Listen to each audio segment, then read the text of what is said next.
Hello, can somebody confirm you can hear me? You need to Hi, unlock. it's Ellie. I can hear you. Great. Sorry for being a little late, but there's 16 or 17 links I have to click on to get the course going. It's the new security system, and it's been that way for a couple of terms now, and so it really delays you getting into the course. Before we begin, are there any questions?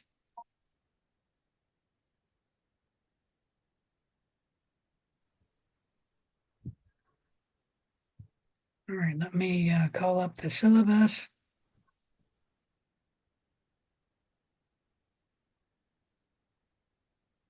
And then we will begin. I suppose I should call up the web page too.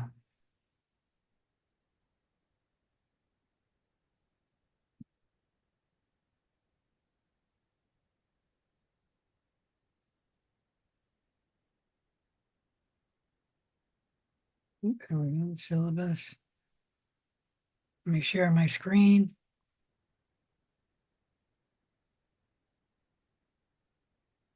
It's going to be a little dark in my apartment because it's so hot. I'm trying to keep the room a little cooler. So if you're wondering why the picture isn't too good, it's because I've got the light. Really, it's not even on. And my window's mostly blocked. So that's why it's so dark in here. All right, let me go to the web page. Come on.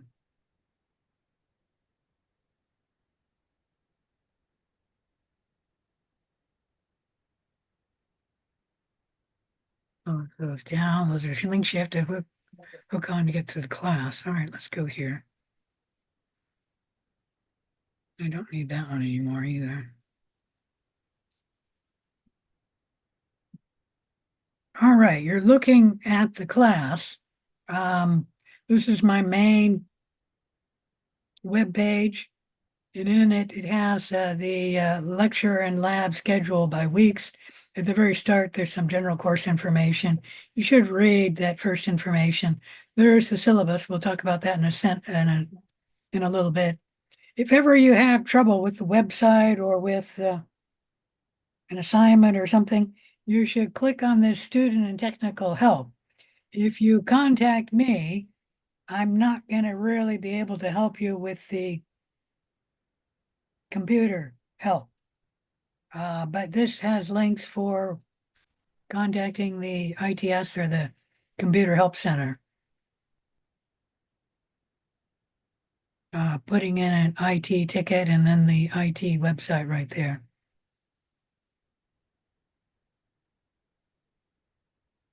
It's good to let me know you're having a difficulty, but I wouldn't be able to rectify the problem. So you should contact the Computer Help Center. Modifying your Canvas site to get all incoming messages from me. And if I change like a due date, you'll get a note. A little bit about Zoom. There's the Zoom meeting invite. And since you're here, I assume you got that from the Zoom meeting invite that I sent you. There's a link to some of the videos in the lecture. You can get to these videos from each lecture as well. Biosafety information for students and physicians, and then the lockdown browser requirements to take the quizzes in this course, because this course is an online course. Your quizzes and the final exam will be online. And to take the quiz, you must take lockdown browser.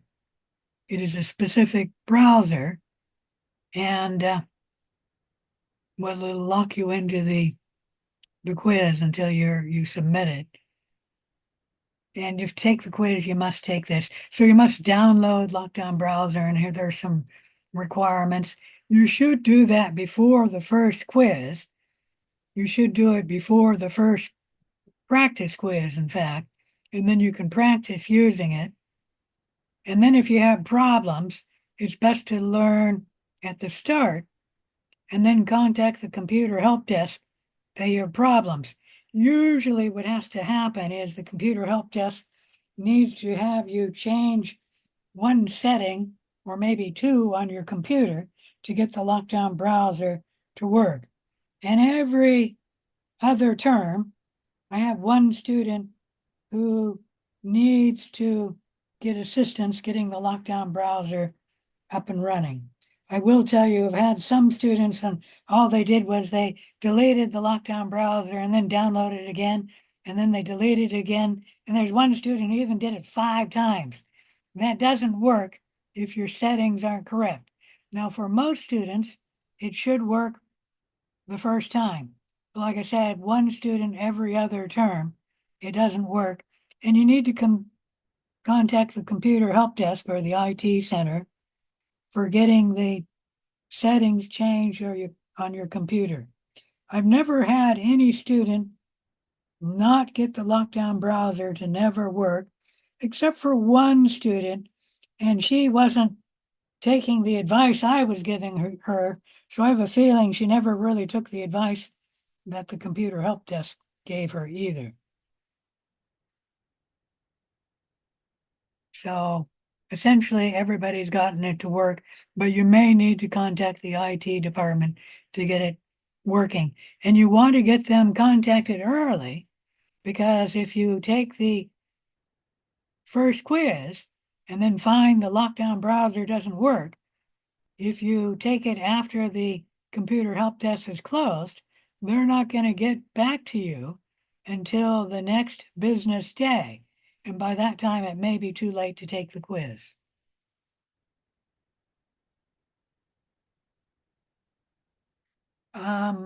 If you don't have the textbook, I have the first 3 chapters and then the summaries of all the chapters under this link here. However, you do need to eventually buy the textbook. And the main reason for having this link is occasionally the bookstore runs out of textbooks, in which case students are late in getting it. And this will then fill in. This does not have all of the chapters. It has all of the chapter summaries, but not all of the chapters, just the first 3 chapters. And then when you scroll down further, there's the avoid plagiarism tutorial and the avoid plagiarism quiz, meaning the plagie quiz. This must be finished by 11:59 p.m. on, well, that's not right, April 13th. Am I in the right place?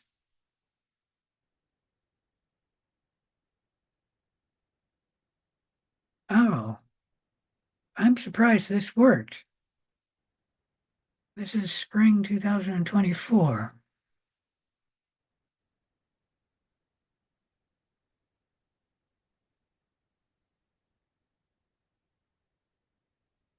Should have noticed that with the syllabus. Ah, I know, I need to move this up.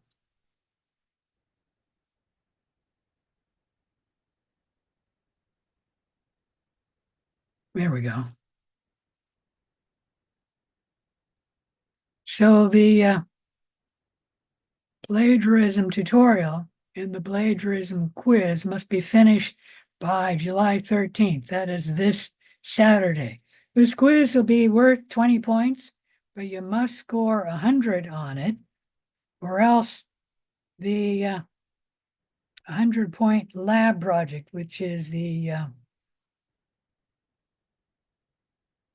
infectious disease project, you will get a 0 on that project if you don't get 100%. However, you can take this quiz something like 5 to 7 times, and they're the same questions. So I've never had a student who never got 100% on it. Any questions about any of that? All right, there's a guide about citations. You do need to know about plagiarism for this class, and then how to make citations also for this class. And the plagiarism tutorial will go through it, and then the quiz will quiz you on it. So that's one assignment and probably well, it's the second lecture assignment that needs to be done. I think there's an extra credit lecture assignment that also needs to be done in the first week. And then you scroll down, there's week 1 lecture.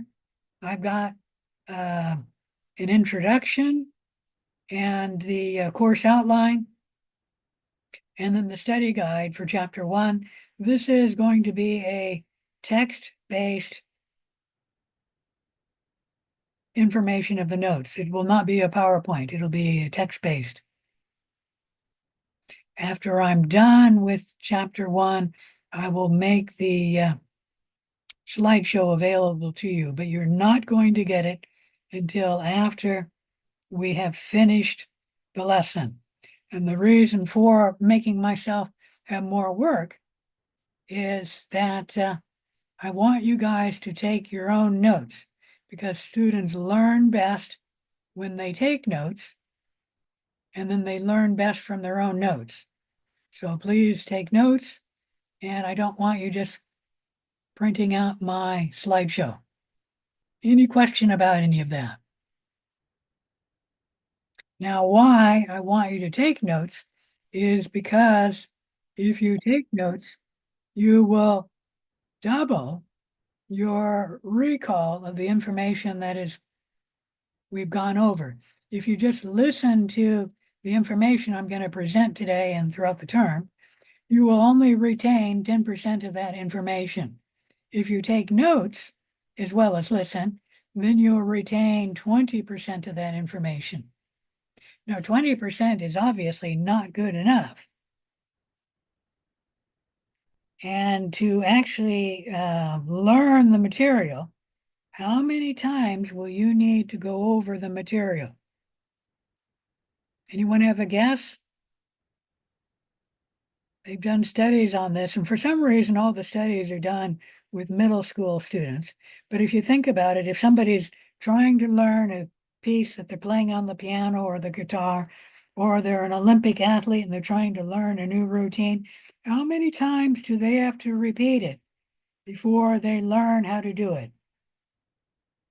Anyone have a guess?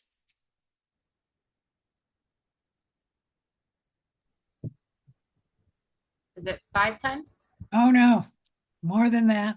Oh, 10 times? That's probably correct for adults who really want to learn the information. They have to go over it 10 times. And if you take notes as well as listen, you've only gone over it twice. Okay.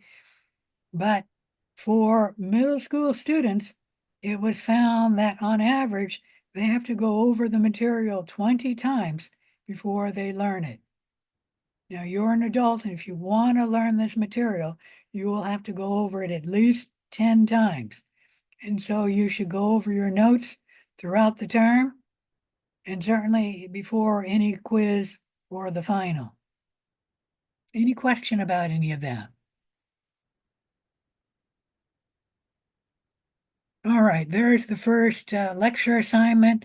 It is due on July 13th, 11:59 p.m. If you click on that, it says you only need to answer one of the questions, and you need to answer the questions in the order they are in the worksheet. So if you don't like the naming and classifying organisms was begun in the 18th century, 1735, by somebody, and you don't know what the name is and you don't want to look it up, then I suggest you skip and let some other students answer that question. And then you come back and you answer the next question, which is available to answer. Let's say question 2 and 3 have been answered. The next free question will be number 4. So then you answer all such scientific names are what and used worldwide, and they may be descriptive or honor a scientist. And then answer that. Okay, so the questions must be in the order they are in the worksheet. And the reason for that is when students just take any question, it's just too difficult to figure out which questions have been answered and which questions have not.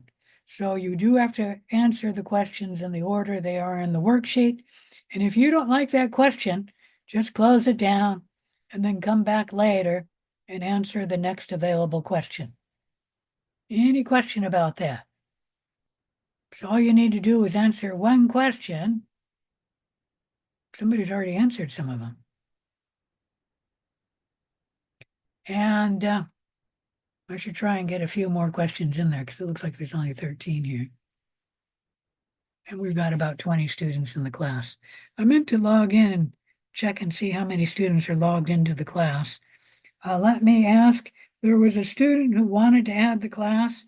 Is that student online now? Yes, I am. Okay, great.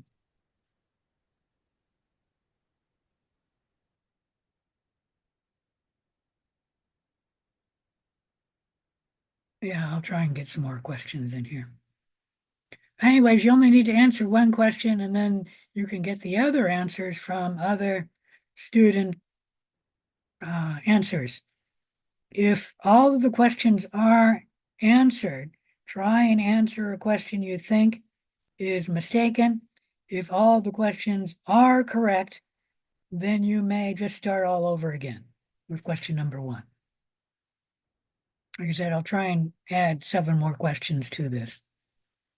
All right, any questions about the first lecture assignment?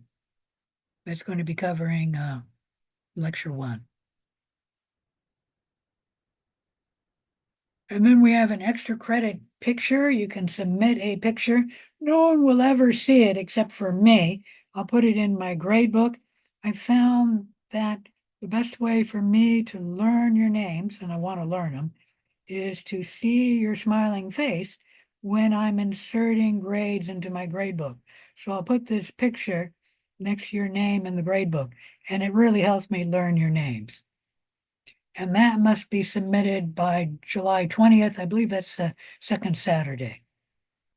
And then remember the plagiarism quiz must be due this week. And then there's an extra credit study worksheet. Let me go ahead. I think I've got that downloaded here.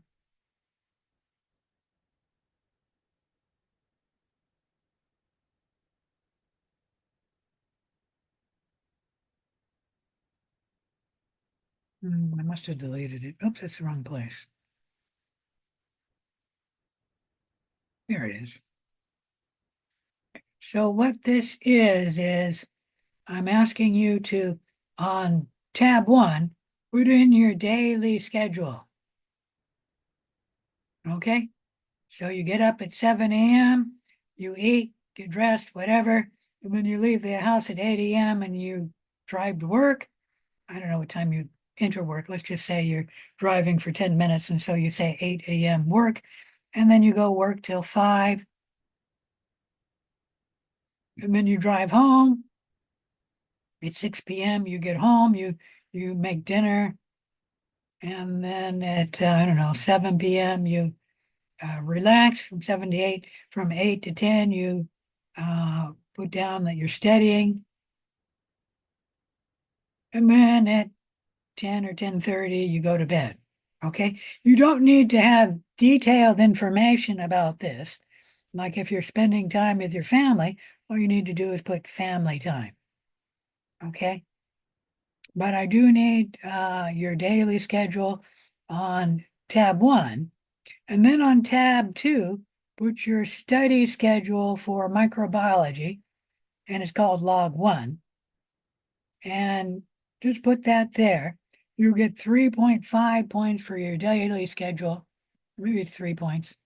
And then 3 points for your study schedule. Now, log 1 is for week 1. If week 1 is for all of your weeks, just state that here. Week 1 and all your weeks. Okay? But if week 2 differs from week 1, put your study schedule on log 2. And if week 3 differs from week 1 and 2, put it on log 3. And if you need more logs, just add them. Meaning if you need another, what is that? Worksheet? Is that what that's called? just add another worksheet. I've never had a student who needed more than 3 for the study schedules, but just give me your planned study schedule. You'll get extra credit for this.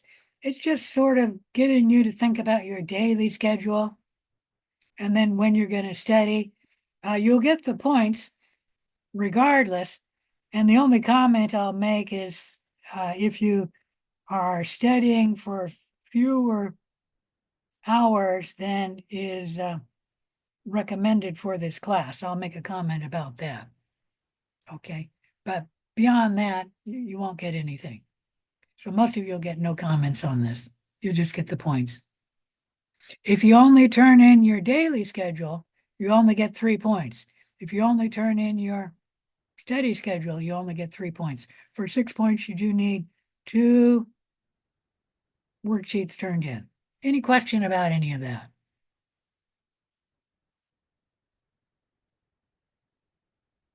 And you can download that by clicking on that and then just submit it to that folder. And then week 1 lab, we'll talk about the lab when we get to the lab, but there's your week 1 lab.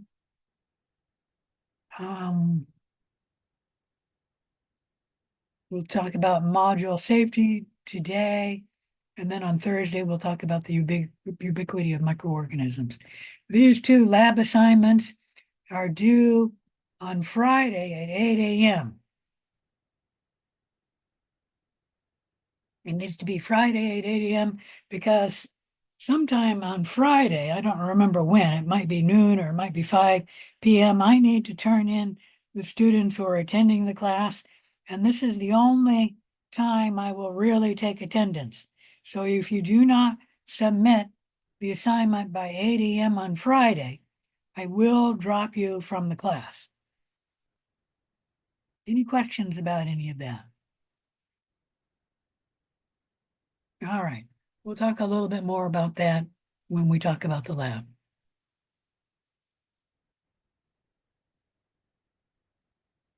I think that's it for the web page. Please become familiar with my web page. There's a calendar, which I actually don't use, but some students like it. And let me see if I can find that.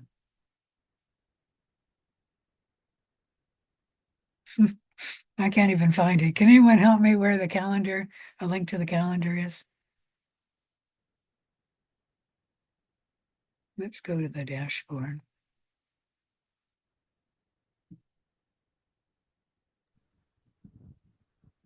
Well, these are things from the calendar. There's the calendar. See, I don't use the calendar, so I couldn't even find it. All right, the class is not on here.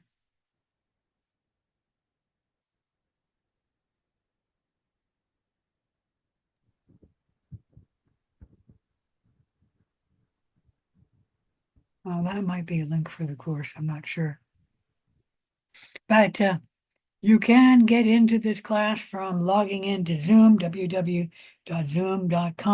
And you can also get into the course from clicking on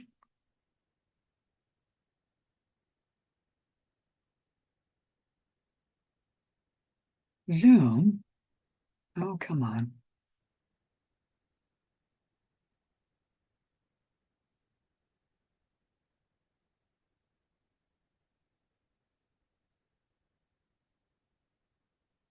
I don't see it.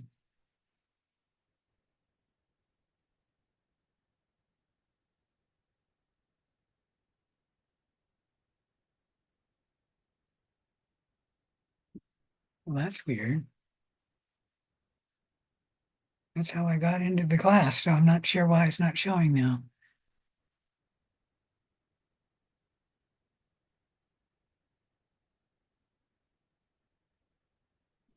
There's usually a link over here that's entitled Zoom, and maybe they pulled it out of this term for some reason. Although I just got into it earlier, but I don't know. Anyways, any questions about anything about the web page? If not, let's talk a little bit about the syllabus. Let me go ahead and close that down.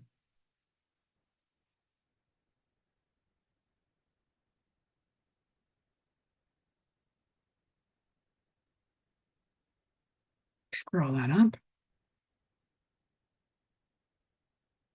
Can't get it. There it is. Oh, somebody sent me a chat message. I do not use chat. If you want to send me a message, you're going to have to do it either by email or by saying it directly in the class. As you notice, until I click on this, I don't even see that there is a chat. So when I'm sharing my screen, I cannot even see that somebody's asked a chat 5 times. I think they're referring to how many times you can take the plagiarism quiz. All right, information about the class. Please note this is the summer term, and so this class will last for 1 hour and 20 minutes. And then the lab will be almost 2 hours long. I'm not going to be in my office this term, but I do have an office in the STEM building, SPG 164. If you want to contact me, I prefer you contact me with the Canvas email. I will check the Canvas email about every other day, Monday through Thursday. I'll probably check it about every day. So I should respond no later than every other day. If you send me email to clark.edu, you can do that, but I'm not going to check that email account more than twice a week. So if you send me something there, do not expect a prompt reply, and you may have to wait for about a half a week before I return your email. Any question about any of that? For the office hours, the best thing to do is to either meet during the lab or after the end of the lab. And then if we need to, we can set up a Zoom meeting sometime online. Okay? Any question about any of that? The textbook materials and other resources, I'll let you read through that. I will state that this class does have some optional text. They are very good. You can get them from the course reserve in the library. Like there's well, maybe not the coloring book, but the book Get Ready for Microbiology and the atlas. Let me shut my bedroom window, that bedroom door. My roommates come here and I got the room open to get the air conditioning. And that'll just make it a little quieter. Can you guys hear me when I'm standing up? Yes. Okay, good. All right, so read about the Canvas and other resources. Come on. Course description, student course outcomes, I'll let you read through that. Course policies and suggestions. If you're sick, contact me and I'll help you keep on track in the online class. Please contact me prior to any due dates to make arrangements for late work. Preparation for class. This class will be quite busy, especially in the summer. So you should pre-read the material. This will improve your understanding. And actually in the lab, it's not terribly important, but you should pre-read the lab before you do the lab. Because we're an online lab, it's not critical when you read it, but attendance and participation, except for the first Friday, where the first 2 lab assignments must be done, I will not take attendance other than the person who's trying to add the class. Participation is highly encouraged. It really helps students when they participate in the class, meaning you're an active participant rather than just a passive participant. Online quizzes must be due by the due date. If you are ill, I can postpone them for up to 48 hours. But after 48 hours, the answers will show. And once the answers show, you may not take the quiz late. So if you want to take the quiz late, you need to contact me before 48 hours after the due date of the quiz. Because after 48 hours, you will not be able to take the quiz. And then remember, you need to take the quiz, so don't wait to 48 hours before you contact me. I'll let you read about masks, student responsibilities. Oops. Oh, crud. Having a hard time scrolling. Please read the material before the due dates. Know the due dates of assignments. They're listed in the syllabus and in the calendar. Although the main lecture and lab assignments are not listed in the syllabus, they will be due every Saturday at 11:59 p.m. the week that we cover that material. So those are not listed, but everything else is listed. Labs have two due dates. There's the first due date, which will be due the first Saturday after we do the lab. And then I will grade that, telling you which questions are wrong. And then you will have until about the next Saturday to submit corrections for full credit, meaning the labs will be graded 2 times.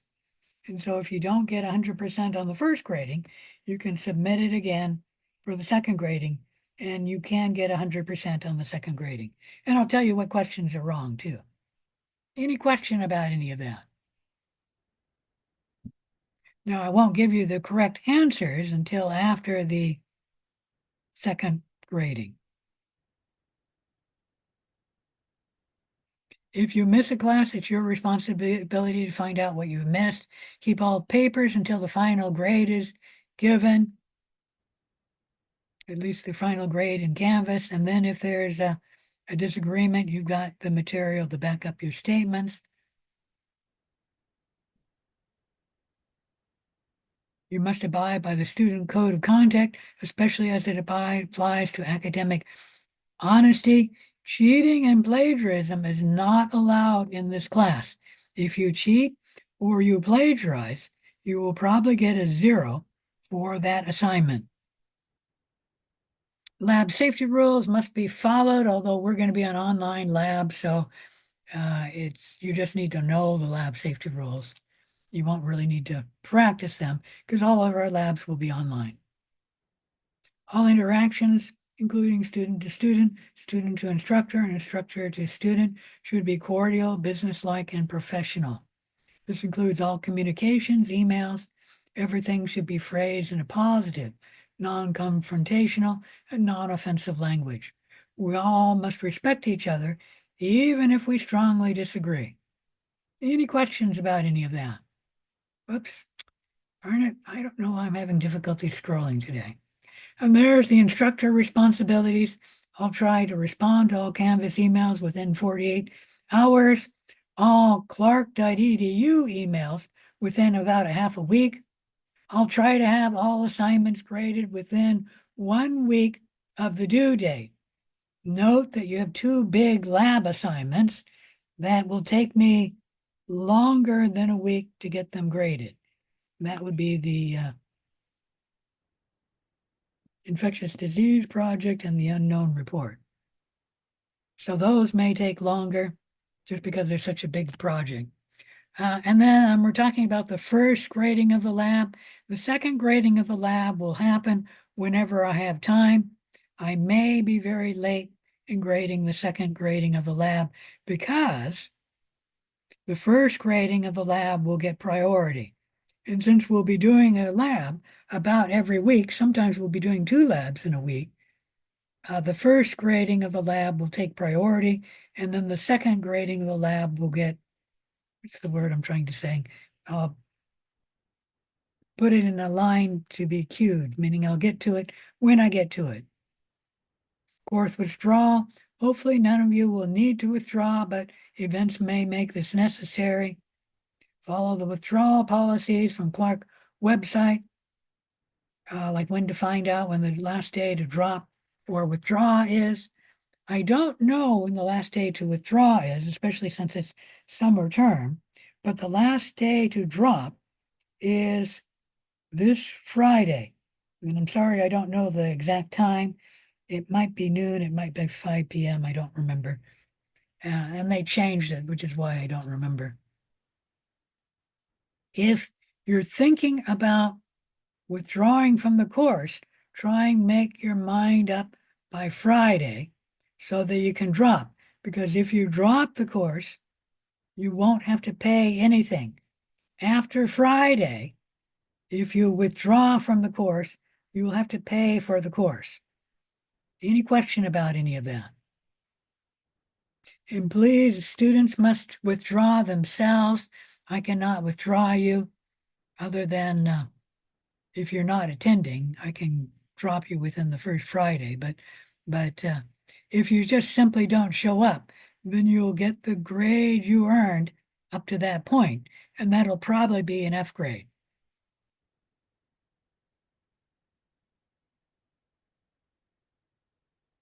All right, late assignments. I do accept late work. The penalty for a late assignment is if it's 1 day late, there will be a 25% penalty. After that, it's 50% penalty up until I return the assignment. And generally in the online class, I don't return the assignment.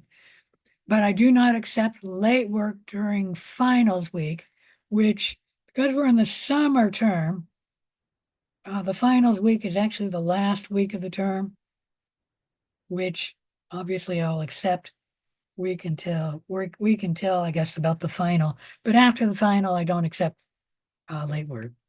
Any question about any of that? All right, I have already talked about student conduct. If I discover plagiarism, the use of another's work without citing credit, you'll lose points and you may score a 0. So whenever you use 3 or more words from somebody else, you should put it in quotes and then state where you got that from, even if it's your study buddy. Any question about any of that? So I do encourage you to work together, but you may not use the wording of your study buddy because he'll use that wording and then you both will be accused of plagiarism. Okay, so put it in quotes and then stay where you got it from. Cheating's the same thing. It's kind of hard to cheat because we're going to have the online quiz using Lockdown Browser. But it is possible, like if 2 students were to get together, for example, and well, I won't mention it.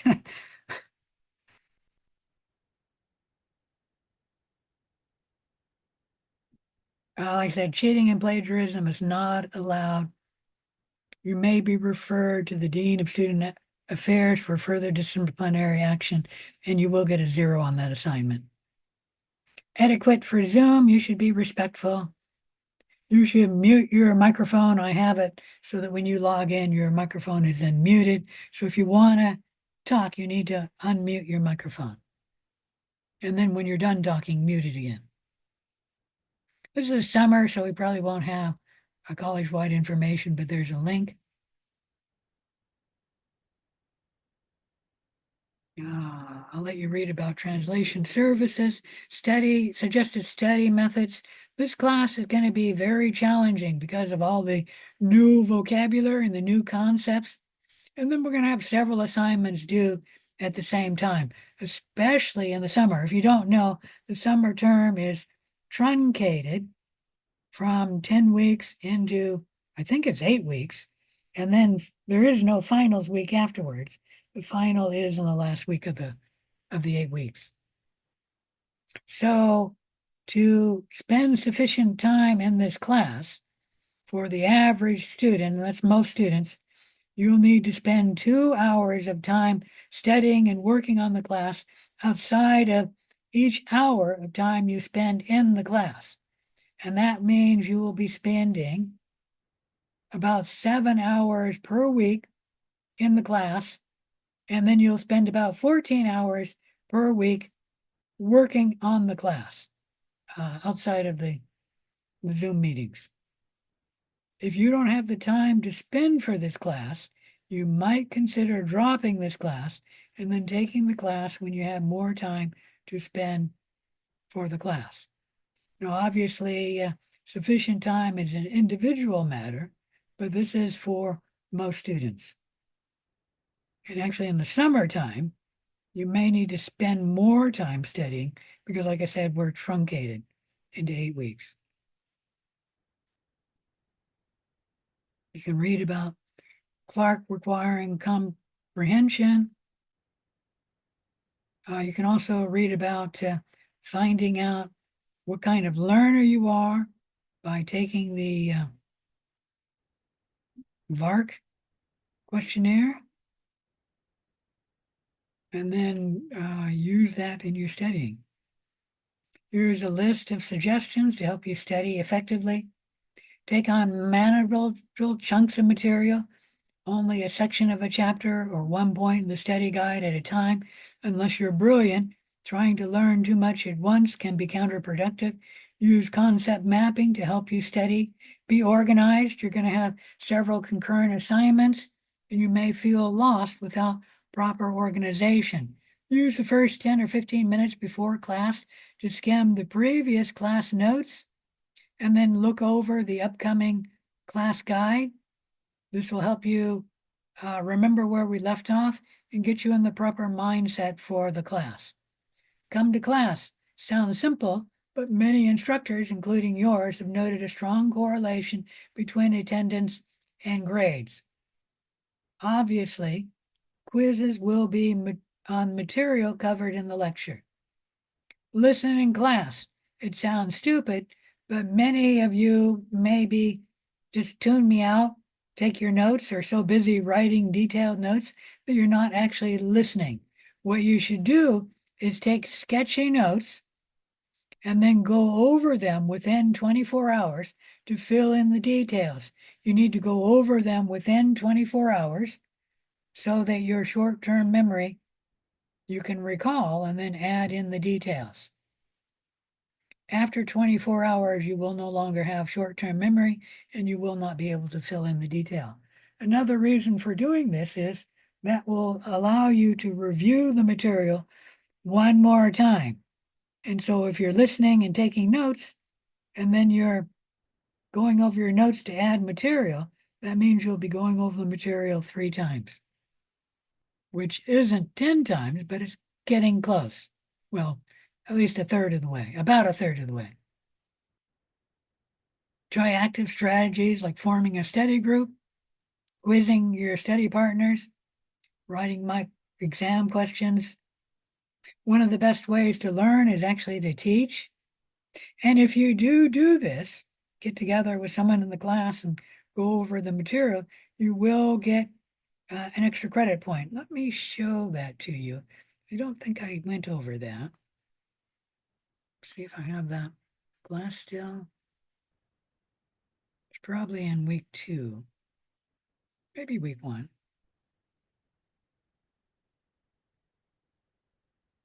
There it is, extra credit study 2.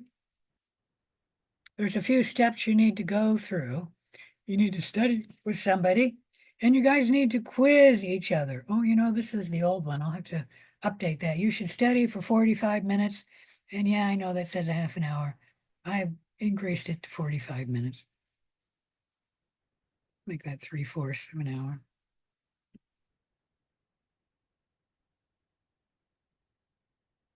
You must study material that you can be quizzed on. You must also quiz each other with questions. Any question about that? So, like I said, this is the older one, so I've got to update this, but must be over something you can be tested over, maybe once a week for a total of, well, actually in the summer, it'll be a total of 8 points. Must be turned in before finals week. You must do it every week. You cannot wait until the last of the week, like week 9, and then turn in 9 extra credit study groups. You must turn in one a week.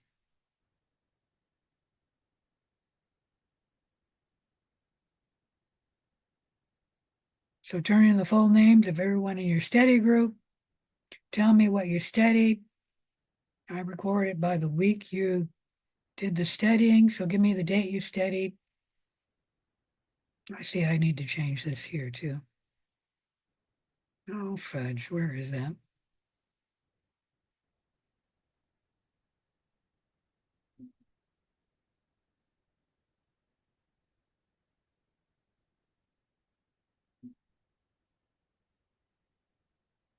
Three-fourths of an hour.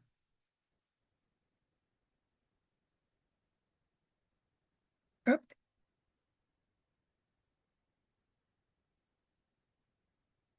And then submit it in the extra credit folder for this assignment. Any questions about any of that? How you can get together with somebody to study is you can obviously email the entire class. You can just ask some of your classmates. You can also, I've got something that is for you guys.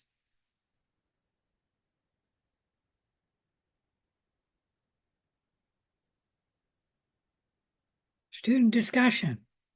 You can put a comment in here and state, I want to form a study group. I'd like to get together at this time. And you can put in, are we going to do it in person? You can, meaning get together and sit together. You can also do it online, or you can use your phone. Okay. So state what you want in here. I'm not generally going to be looking at the student discussion. This is something that actually a former student of mine suggested. I put in this for you guys to make comments about the class, ask questions from other students, have students answer them. I will not ever put anything in here unless I'm going through and I notice an question has been answered incorrectly. Then I may come in there and answer the question correctly. But other than that, I will not come in here and make comments. If you want a question sent to me, just email me. Don't put it in the student discussion. But like I said, you can put in there when you want to form your study group and how you want to do the study group. Come back to the syllabus.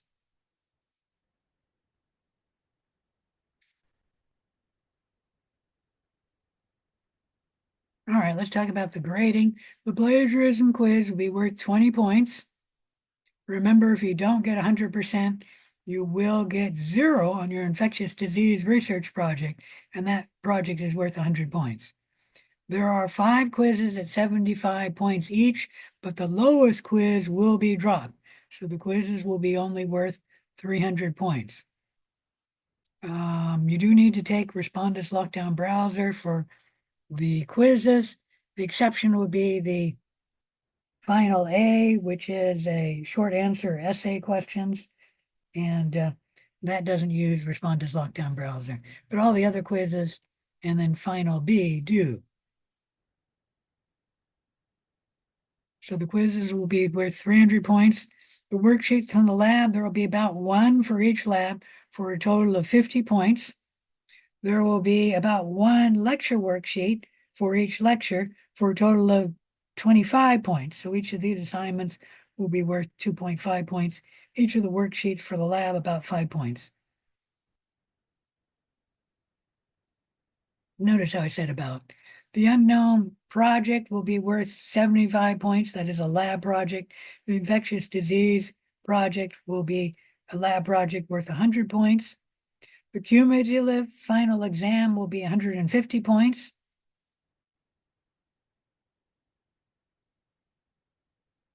I'll let you read about participation. So the entire points will be worth 720 points, not counting extra credit points. And there's the about breakdown of the points. 4 quizzes at 75 points, about 10 lab assignments at 5 points each. Identification of the unknown project, 75 points. Infectious disease, 100 points. Lecture worksheet, about 10 at 2.5 points. And then the final 150 points for a total of 720 points. There will also be about 20 extra credit point assignments during the term. As I've stated, you have 2 that you can do now, and that's the extra credit study sheet or study log, and then send me a picture of your face. Okay, any question about that? And then the third one is the get it together with another student and study. The I do. gradings- I have a question regarding the lockdown browser. Uh-huh. On the tutorial, it stated that there was the potential of having a webcam feature. Is that a requirement for this class, or is it No. just no? Okay. Yeah, I don't have the requirement for the webcam because some of you may not have a camera with you. Okay. I appreciate that. Thank you. Okay. All right. So the grading scale, which will differ from Canvas, if you get 92% or greater, you get an A. If 90 to 92, you get an A minus. And note that that is different from Canvas. Canvas gives a grade, but its scale is a little different. I think you need a 93% or greater to get an A. So we're not going to use the scale that is in Canvas. We're going to use this scale here. And everyone in microbiology uses this scale, all the instructors. A B plus, 88% or greater. A B, 82% or greater. A B minus, 80% or greater. A C plus, 78% or greater. A C is greater than a 70%. This course does not give a C minus. And we don't have a D plus, a D minus either. Greater than 60% is a D. And then under that is an F. Any question about that? And like I said, Canvas does use a different grading scale, and I looked into changing it, and I couldn't figure out how to change the Canvas grading scale. So just realize that the grade it shows at the end of the term may be off if you're right on the border. And generally, with the A and the B minus, it will be to your benefit. For the B plus, it's actually against you. Meaning you need an 88% or greater to get a B plus. I'll let you read about question review and written corrections. We'll talk about the microscope use when we get to the lab. Support services for students, you should look through that. There's counseling in a health center for Clark students. There is tutorial services, and there is a tutor. Actually, I think there's 2 tutors this term for microbiology. There is 2 different tutor services, meaning you could go to the tutor center and sit down with the tutor. You could also contact the tutor over Zoom. And then there's an online tutor, which I think is using a company outside of Clark College. So those are the 3 ways to get tutoring services.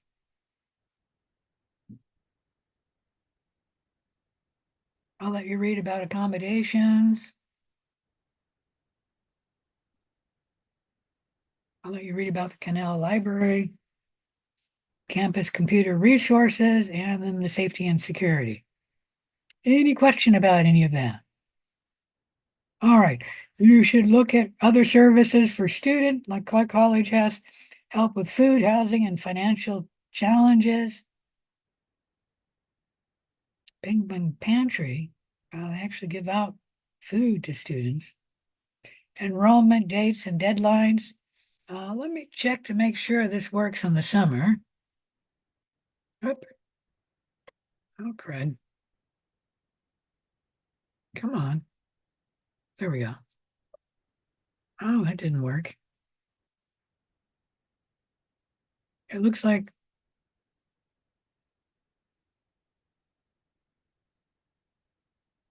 let me see where that went to.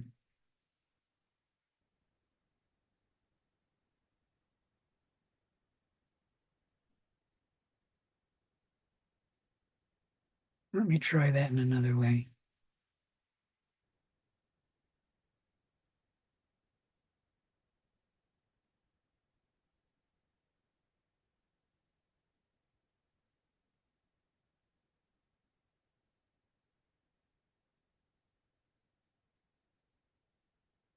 They might have changed the website, in which case. Hmm.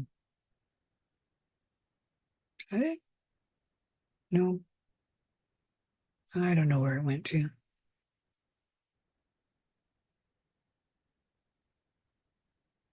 Yeah, that web page is changed, so it's not going to work anymore.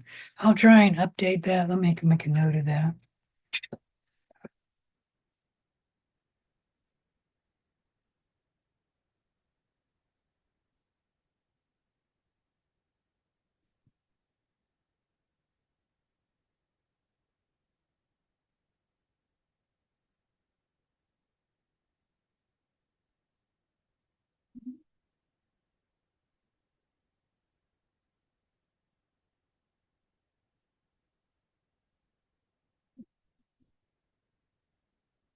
All right.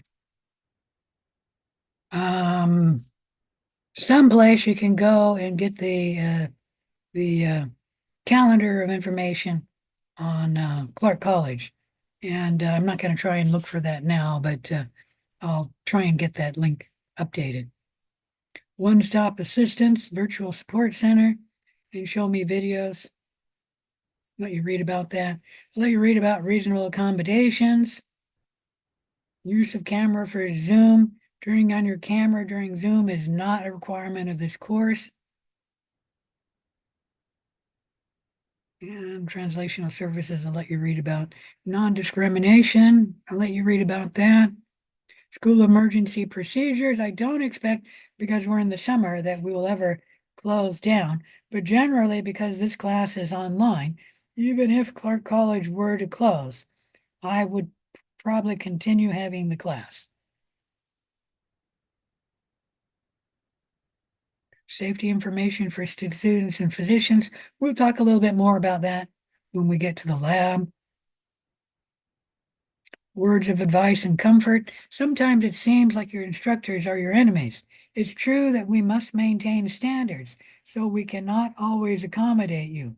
However, you should know that we all want you to succeed, and that one of the joys of teaching is actually interacting with our students, getting to know you and helping you achieve your academic goals. So if you have a problem, a complaint, or a concern, come and discuss it with me or us. The earlier is the better. Don't let them fester, because usually things only get worse if you just sit on it and let it fester. Actually, COVID-19 isn't much of a big concern anymore, but lab safety rules, we'll talk about that when we get to the lab. And then at the end of the syllabus, I have the schedule. Oh, shoot. I got the wrong syllabus here. How did I do that? Let me close that down and try again.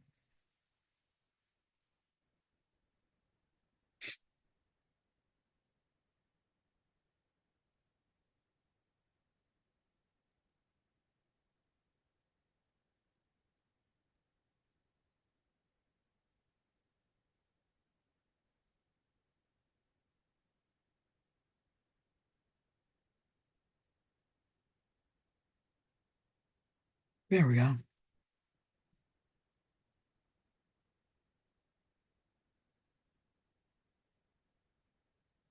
So the lecture schedule is in the left column, other than the week, obviously. And the lab will be in the last column. So today we're going to talk about technology, the syllabus, which I've really gone over. Tips for success, kind of gone over that. and scientific vocabulary. And then we're going to begin chapter 1, the microbial world and you. And as we're discussing chapter 1, we're going to talk a little bit about chapter 10, specifically the section covering the classification of microorganisms. If you have the most recent edition of the custom textbook for Clark, that'll be page 264 to 272. You may use an older version of the textbook, or even an older version of the textbook made for Clark, but you will need to find out the page number. And generally, most of the time, I'm just assigning the entire chapter, but obviously in chapter 10, I'm only assigning, what is that, about 8 pages to read. Any question about any of that?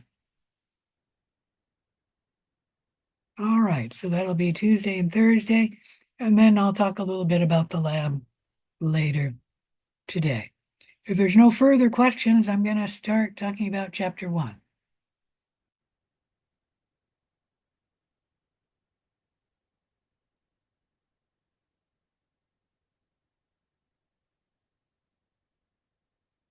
Chapter 1, microbiology, the microbial world and you. And when this chapter will cover a little bit of chapter 10, the classification of microorganisms. So there's the page numbers for the third custom edition. I think this right there is the page numbers for the second custom edition. As is normal for the chapter, I usually start a chapter giving you the major goals and a rough outline. So the major goals and rough outline begins with the terms. You should always know the terms. And these are just the major goals. What's a micro? What's a microorganism? What's a germ? What's a pathogenic organism? What's a parasitic organism? What's a microbiota? What's an infectious disease? Which is an emerging infectious disease? What is pasteurization? And what are Koch's postulates? These are only the major goals. If you want to learn all of the goals, you need to take a look at the objectives. Let me go to the web page. Close that down. Whoops. Can't get to it.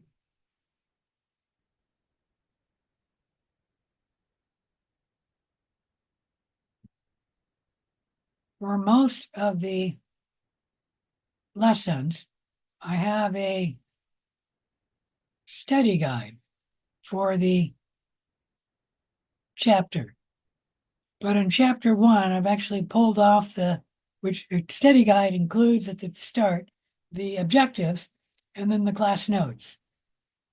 On chapter 1, I've actually got the study guide broken into 2.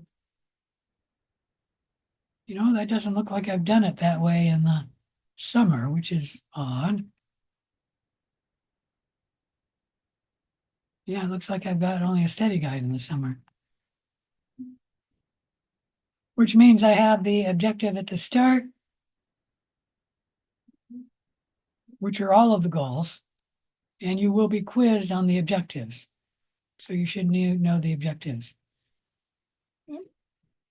And then after the objectives, there's objectives to chapter 10, are the class notes. Come on. I think I'm in the class notes already.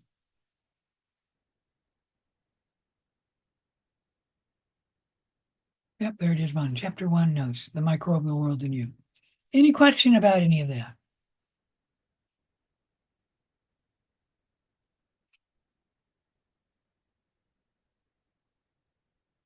All right, we'll also talk about the brief history of microbiology in chapter 1 and talk about the importance of microbes.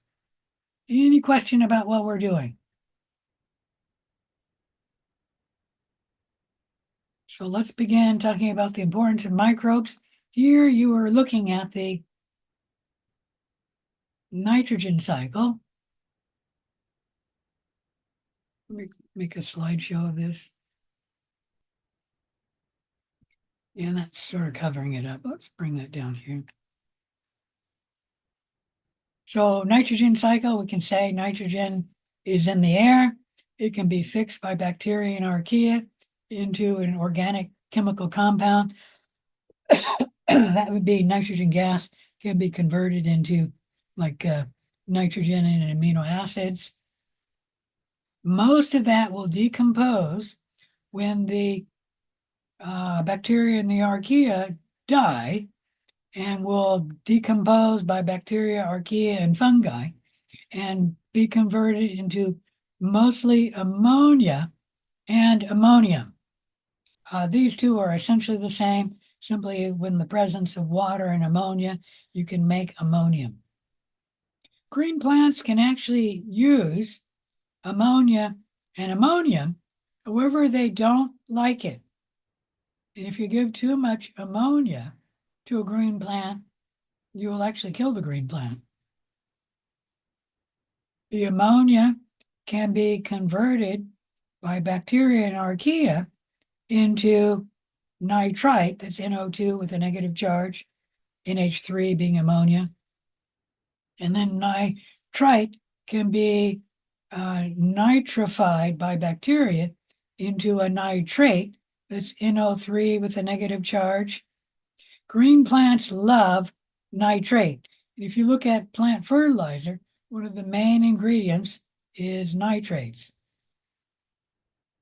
And then when the green plants use the nitrate, they'll make it an organic chemical compound, meaning they'll convert the nitrate into mainly an amino group with like amino acids.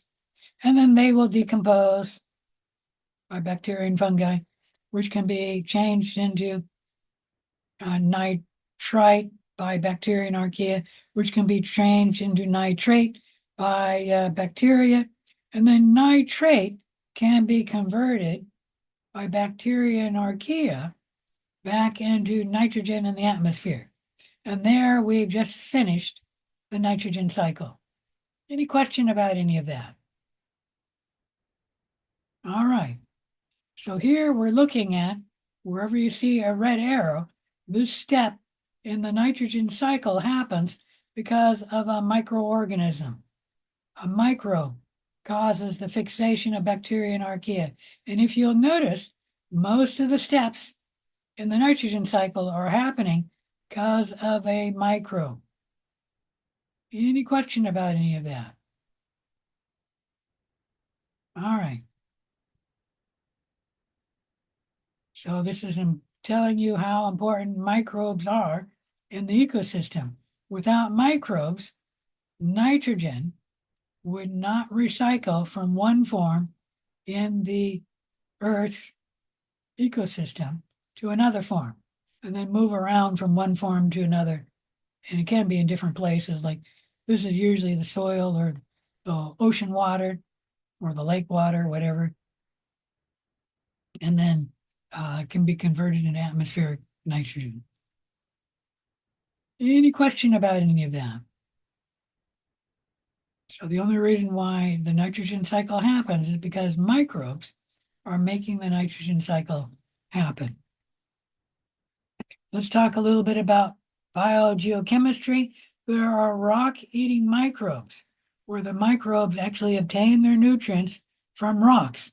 And while they eat the rocks, they break down the rock, leading to the formation of soils. Now, this is a significant way that soil is made, but it is not the main way. The main way that soil is made is by erosion, either from wind or water, grinding down the rock and converting it into soil. But there's a significant portion, 10 to 20% of the soil, that is made by a microbe. Rock-eating microbes making soil. Any question about any of that? When we look at the oxygen level in the Earth's atmosphere, you'll note that currently we have oxygen around 21%. But when we look at the oxygen level over time, you go further back in time, the oxygen level decreases. Okay? Till about 580 million years ago. And that's when green plants arose, and that's why we got the oxygen level increasing. Before that, we had microbes making oxygen. And before that, you'll notice there was no oxygen in the Earth's atmosphere. For about the first 2 billion years of the Earth's history, the oxygen level in the Earth's atmosphere was around 0%. It wasn't until about 2.7 billion years ago that oxygen started accumulating in the Earth's atmosphere. And why did that oxygen accumulate? Because about 2.7 years ago, we had the evolution of microbes, which made oxygen as a byproduct of photosynthesis. And these green plants, like right here, cyanobacteria and algae, are making oxygen. And that's just a waste product to the plant that makes it, or the organism that makes it, and it's released into the atmosphere. That give rise to the blocking of ozone, which allowed green plants to evolve on land. So without microbes, we wouldn't have oxygen in the Earth's atmosphere, and without microbes, we would not have the evolution of green plants on land. And then they increase the oxygen. But even if we look at this 21% oxygen level today, only about 50% of that oxygen comes from green plants. The other 50% of that oxygen comes from microbes. The point being is organisms are very important in the accumulation of oxygen on the planet Earth. Any question about that? And even today, the microbes are very important, where they make about 50% of that 21% oxygen in the Earth's current atmosphere. Any question about any of that? All right, here is a sewage waste treatment plant. Humans are responsible for generating the waste by flushing it down your sinks and your toilets. And humans break it down, right? That's why we've made this facility here to break down the waste and then just break it down into CO2 and water. And humans are responsible for doing that, right?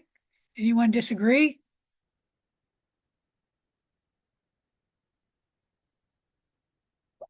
All right, you guys should be disagreeing.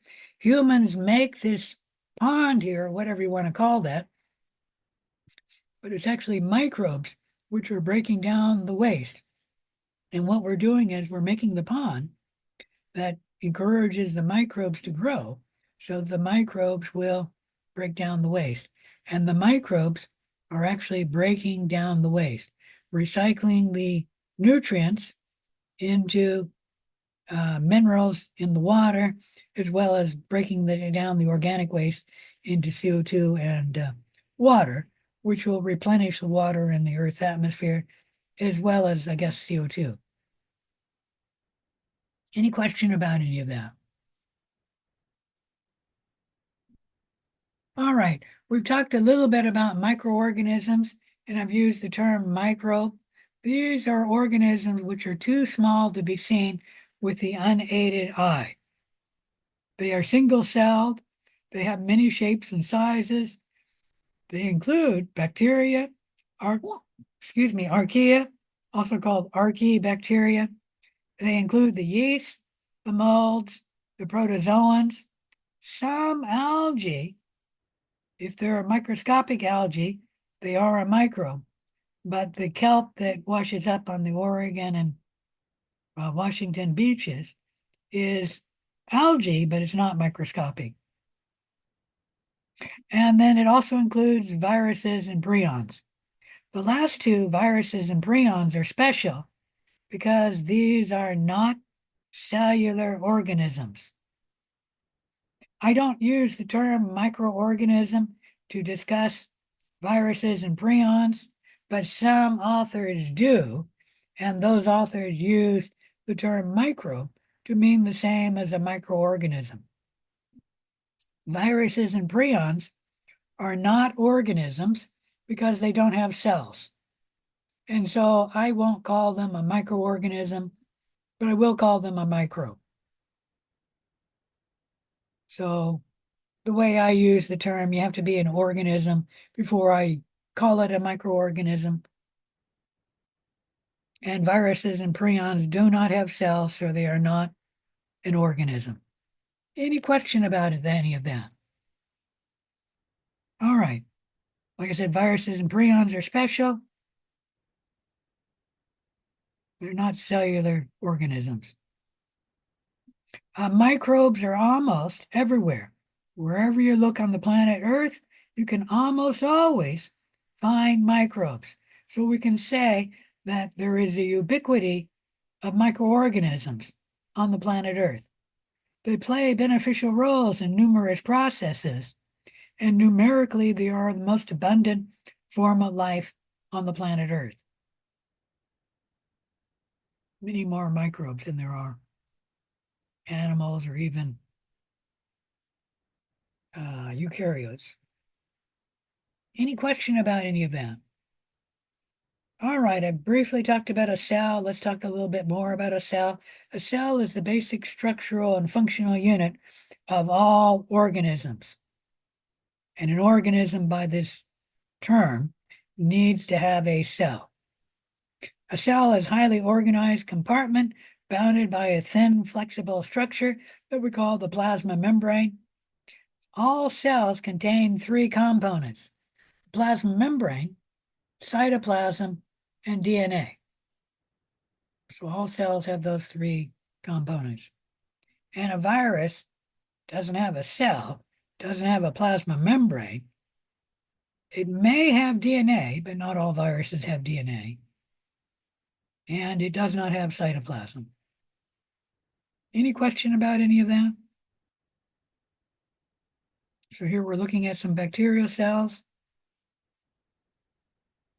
All right, in this picture here, who can tell me where there are cells and who can tell me where there are not cells?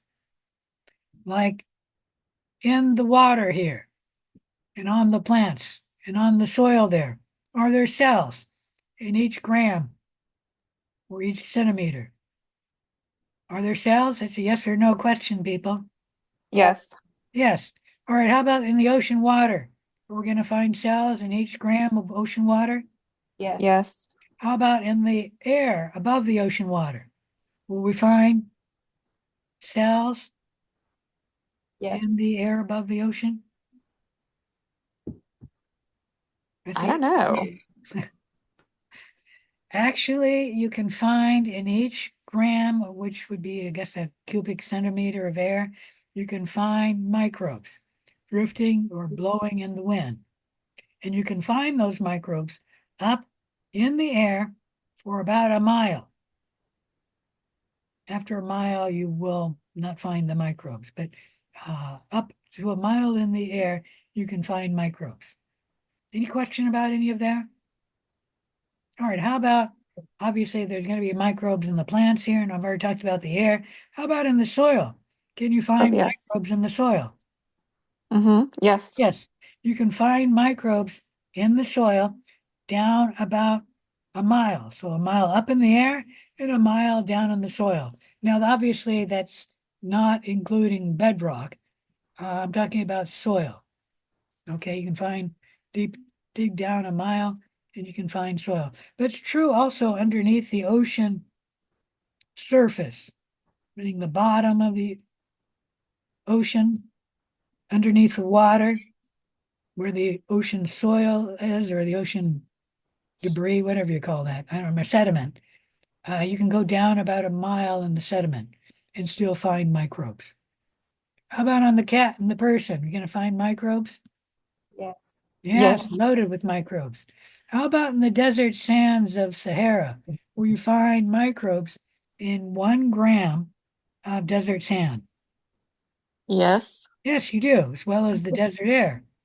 This is a volcanic vent, okay? And you can see the magma there. Would you have microbes, living microbes, Yes. on the volcanic magma? Yes. Anyone Yes. say no?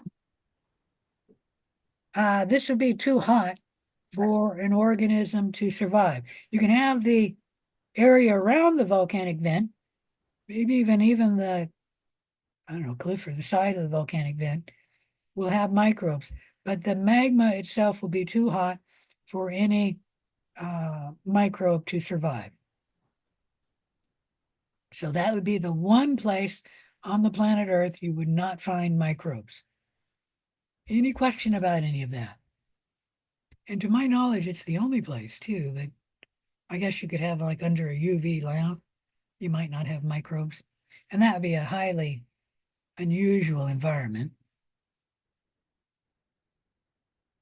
like a lab. So microbes everywhere except in the volcanic vent. And that's why we say microbes are ubiquitous. Any question about any of that? I think the class ends, but maybe that's just a normal term. So let me look here. Come on. Oh, crud. Not being able to scroll. Oh, fudge. Top. There we go. Nah, I'm wrong. 6:20 is when the normal class ends. We continue to 6:50.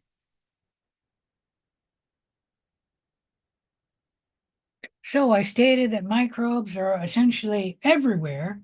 Where is microbes? Environments where microorganisms are found are on the land and in the water and in the atmosphere, and that can be up a mile in the air, as well as a mile in the ground or under the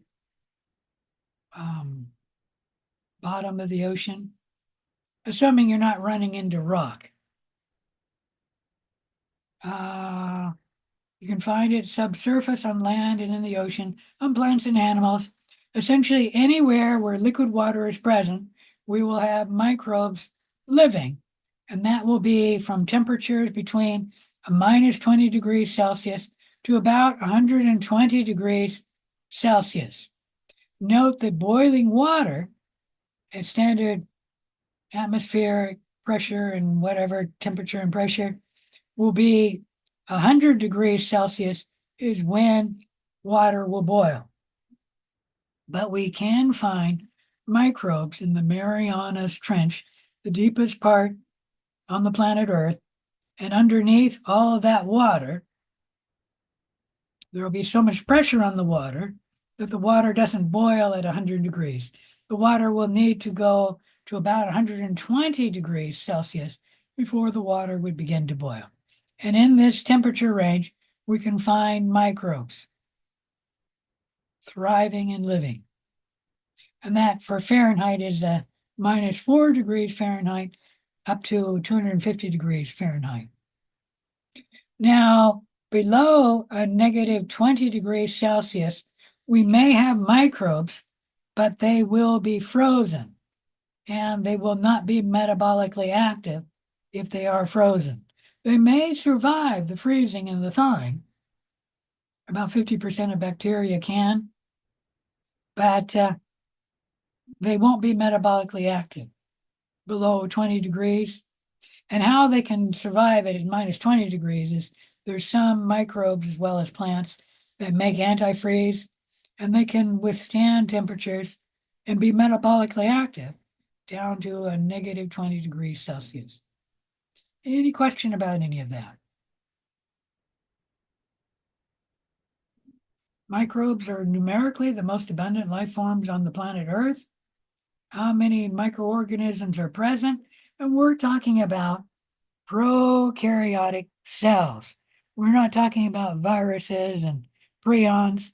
If we were to talk about viruses, the number of microbes would be 10 times the number that I'm going to be giving you. So in 1 gram of soil, we have about 1 times 10 to the 8th microbes.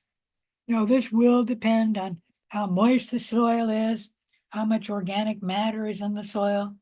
With more moisture and more organic matter, you'll have more microbes.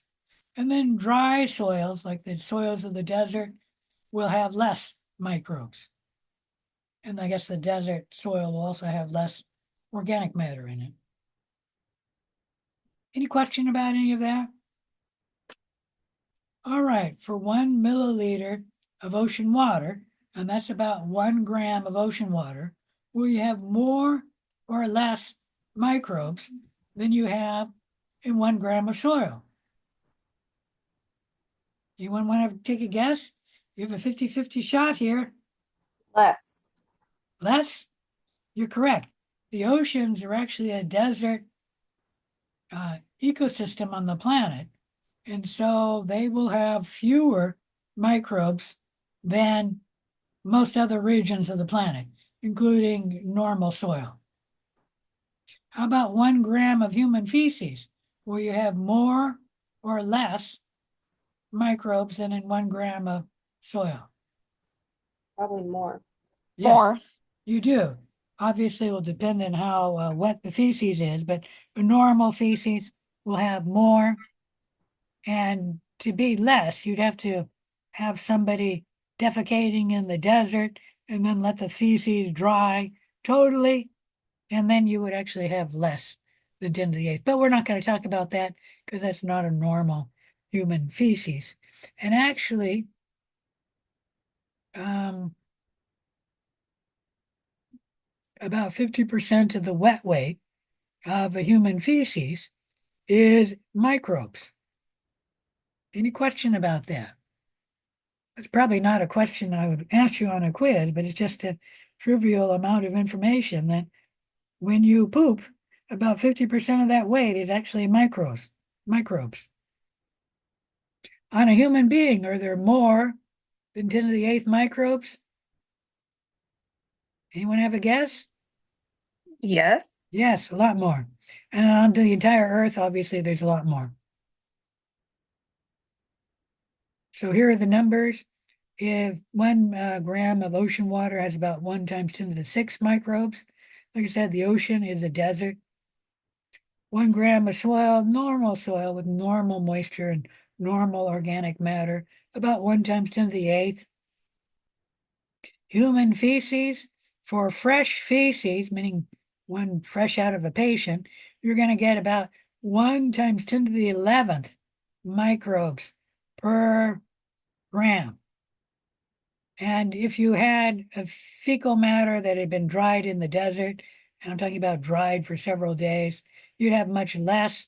You'd actually only have about 1 times 10 to the 6th, which once again, that's about what the desert soil would have. And that's what would be surviving in your feces.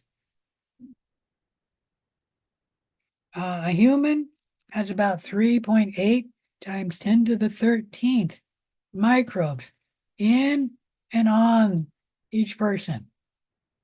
Any question about that? That's a staggering number of microbes on a person. Think about it. There's only one of you, and there's 3.8 times 10 to the 13th microbes in and on you.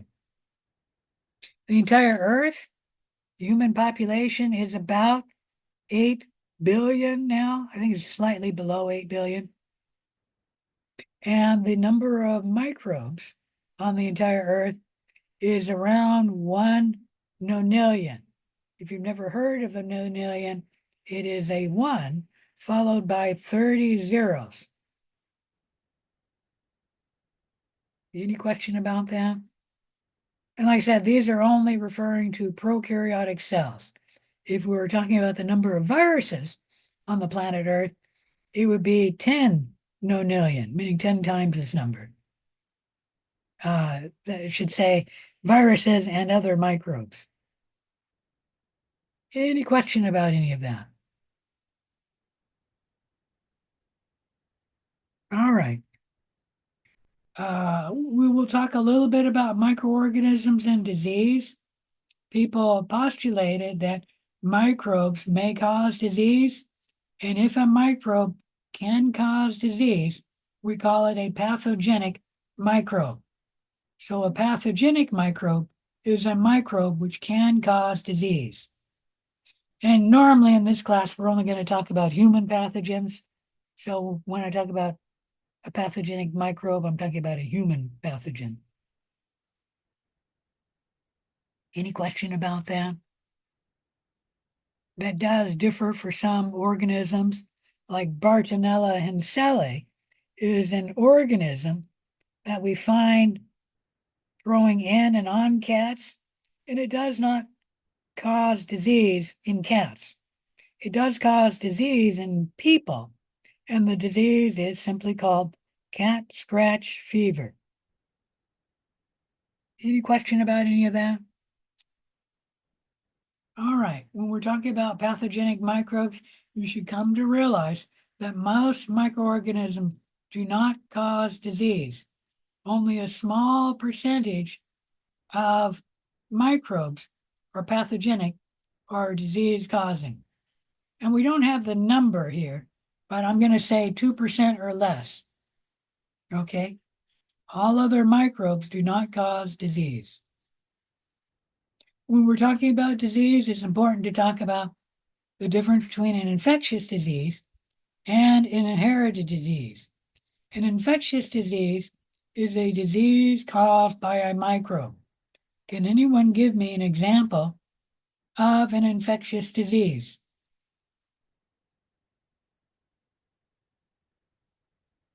Well, just think about what's the disease caused by a microbe. Anybody? Just name a disease. You'll have about a 50% chance.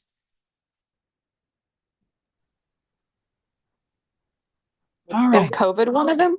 Yeah, COVID-19 would be an infectious disease caused by the COVID virus. Flus and colds, same thing. Infectious disease caused by the flu virus or the human cold virus. Bacillus anthracis causing the disease anthrax is another infectious disease. Infectious diseases differ from an inherited disease because an inherited disease is caused by the person's genetics, meaning somebody is born with an inherited disease and they have, inappropriate genes or unlucky genes, whatever you want to call it, where their genetic makeup causes them to get a disease. Can anyone name an example of an inherited disease? Kidney disease. Possibly. I don't know kidney disease, so I don't know. I'm sure some kidney disease can be caused by the environment, meaning somebody who's always, Would sickle cell disease would be one of them. say again? Sickle cell? Yeah, sickle cell anemia would be an example of an inherited disease. Kidney disease could be an inherited disease, like if kidney disease runs in your family, then it's an inherited disease. And if you have the wrong genes, you would get the kidney disease. But I think kidney disease could be caused by somebody who insults their body, and then their kidneys are often put under stress, and then that could cause kidney disease as well. In which case, that's not an inherited disease, but it's not an infectious disease either. That would be an environmental disease. An example of an environmental disease is tennis elbow. Some players play tennis so much they wear out their elbow, and it's called tennis elbow. That's an environmental disease. They wore out their elbow from playing tennis. If they never had played tennis, they wouldn't have tennis elbow. Sickle cell anemia is something that you're born with, and if you have the wrong genes, you will have sickle cell anemia, and there's nothing you can really do about it. Any question about it? All right, infectious disease are caused by microbes, and that's why they're infectious, because they can spread from one patient to another. Any question about any of that? This course will be mainly looking at infectious diseases because we're talking about microbes that are causing disease. And in fact, the focus of this class will be on microbes causing disease. We will talk about other microbes, like I did talk a little bit about microbes involved in the nitrogen cycle. So we will talk about other microbes, but the focus of this class will be on microbes causing human disease. When we're talking about microorganisms, they are small. How small are they? Well, something that you can't see. They come in various shapes and sizes. Let me blow this up so I can show you the scale there. This is a bacteria, possibly E. coli. I don't know what bacteria it is. And it's a little bit longer than most bacteria, but the width is about the size of most bacteria, or maybe even a little smaller than most bacteria. This is penicillin, a fungus, and here you can see the sporangia, and right there, that's 50 micrometers. And so this would be considerably larger than that because that there is about 1 micrometer from here to here. This looks to me like a white blood cell, which is a microbe. You can't see it with the human eye.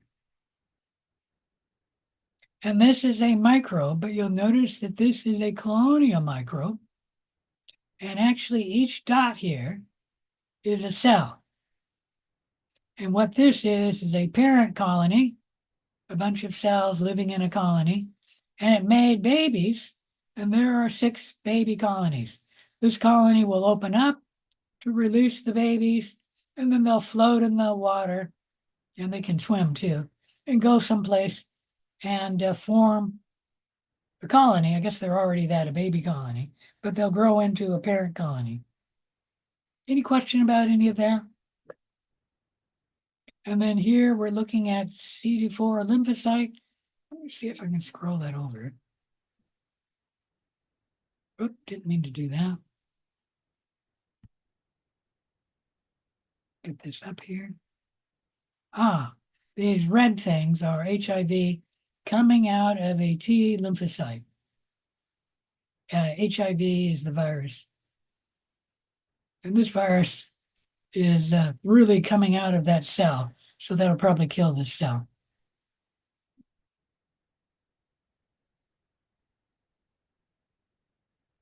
Let's see how we're doing on the time. I got about a few more minutes. Let's talk about some beneficial roles of microorganism.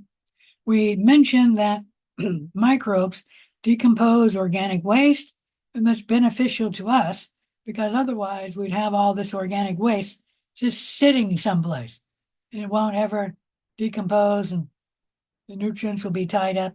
And organic waste, like think about the tree falling in the forest. If it didn't decompose, that tree would never become soil, and all of the microbes in that tree would be locked up in the trunk of that tree. And then the trunk would stay there forever if it never decomposed. Microbes are also important because they are producers in the ecosystem. I'm sure you're familiar with photosynthesis, and any plant or microbe, which is photosynthetic, is a producer because they can make sugar from CO2 and water. There are some other producers in the ecosystem, and those are chemosynthetic bacteria and archaea. And they use chemosynthesis to make sugar, similar to photosynthesis, but they're using chemicals and chemosynthesis. But they are producers. There are microbes which are important in the nitrogen cycle. We mentioned that. Microbes make a lot of products for humans and human use, like industrial chemicals. We use microbes to make ethanol, which you're probably driving in your car. It comes from corn, but it's actually the microbes digesting the corn to make the ethanol. And then we also use microbes to make acetone and other industrial chemicals. We use microbes to make insecticides, and these can be important because natural insecticides are less toxic to humans than a man-made insecticide. We use microbes to ferment food, like vinegar, it's fermented, cheese, fermented, bread, assuming it's got yeast in it, meaning leavened bread, it's fermented, beer and wine, or fermented grape juice. I guess beer can also be fermented hops or whatever, barley, whatever you make beer out of, I don't know. So we get a lot of fermented foods because of microbes. Sauerkraut, sausage, all of these are fermented foods. We use products made for manufacturing, like cellulase is made by microbes. Antibiotics, like penicillin G, is made by microbes. And then other products used in medicine, like all insulin, today is made in a microbe. They took out the human insulin gene, inserted it into a microbe, and then grew up the insulin in the microbe, which I think is bacteria like E. coli. Any question about any of that?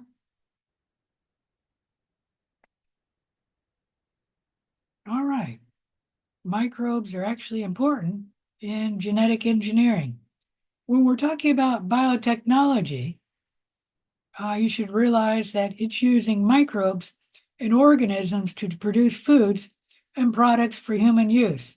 Biotechnology is actually centuries old. Like the making of wine goes back to at least ancient Egypt, and the making of beer goes back to at least ancient Mesopotamia. Trying to think of another. The making of bread goes back to ancient, leavened bread, I should say, goes back to ancient Egypt. And that was biotechnology, the use of microbes and other organisms to produce food and products for human use. So biotechnology is not something new. It's been around for at least centuries old. Genetic engineering is a new offshoot of biotechnology. So it's a new technique of biotechnology where we make products from microbes, such as producing a variety of proteins from bacteria and fungi. Usually they'll stick the gene for that protein in a bacteria and then just grow up the bacteria, and the bacteria will make that product. Gene therapy is a genetic engineering where a child who's born with defective genes can have the cells taken out of that child, and then the new genes can be put into those cells, and then the cells can be added to the child, and that will solve the child's problem, their genetic problem. This is mostly done for children who have a genetic disease caused by defective genes in their immune system. And it's very easy to pull out their immune cells, insert the corrective gene into the cells, grow them up, and then put those cells back into the child. And those cells live for at least a month in the child. Now, about every third or fourth month, I don't remember, you need to do that procedure again. But the point is you can correct the child's genetic defect by using gene therapy. And then genetically modified bacteria, where you change an organism by adding genes to that organism. An example of a genetically modified organism is the flavor saver tomato, which had the gene to prevent the tomato from spoiling. And the supermarkets really liked it because then they could have a ripe tomato on the shelf for longer. I think it was about a week longer than a normal tomato. However, I haven't seen the flavor tomato in the stores anymore. So I'm assuming that it was not popular with consumers, and many consumers refused to buy it. And so the stores have stopped stocking genetically modified tomatoes. But I'm old enough, I'm trying to remember when they first showed up. I think it was in the 1990s. You used to be able to find all of those tomatoes in every, or almost every, supermarket. Any question about any of that? One example of genetically modified bacteria is where you can put genes in the bacteria and then put the bacteria on crops to keep the crops from freezing, as well as you can put, I guess, insecticides on the microbes, or a gene for insecticides on the, put it in the microbe, and then put the microbe on the crops, and then prevent insects from eating the crop. Any question about any of that? All right, if not, I think I'll stop here and we will continue with the lecture on Thursday. I'll see you at 7 o'clock for the lab.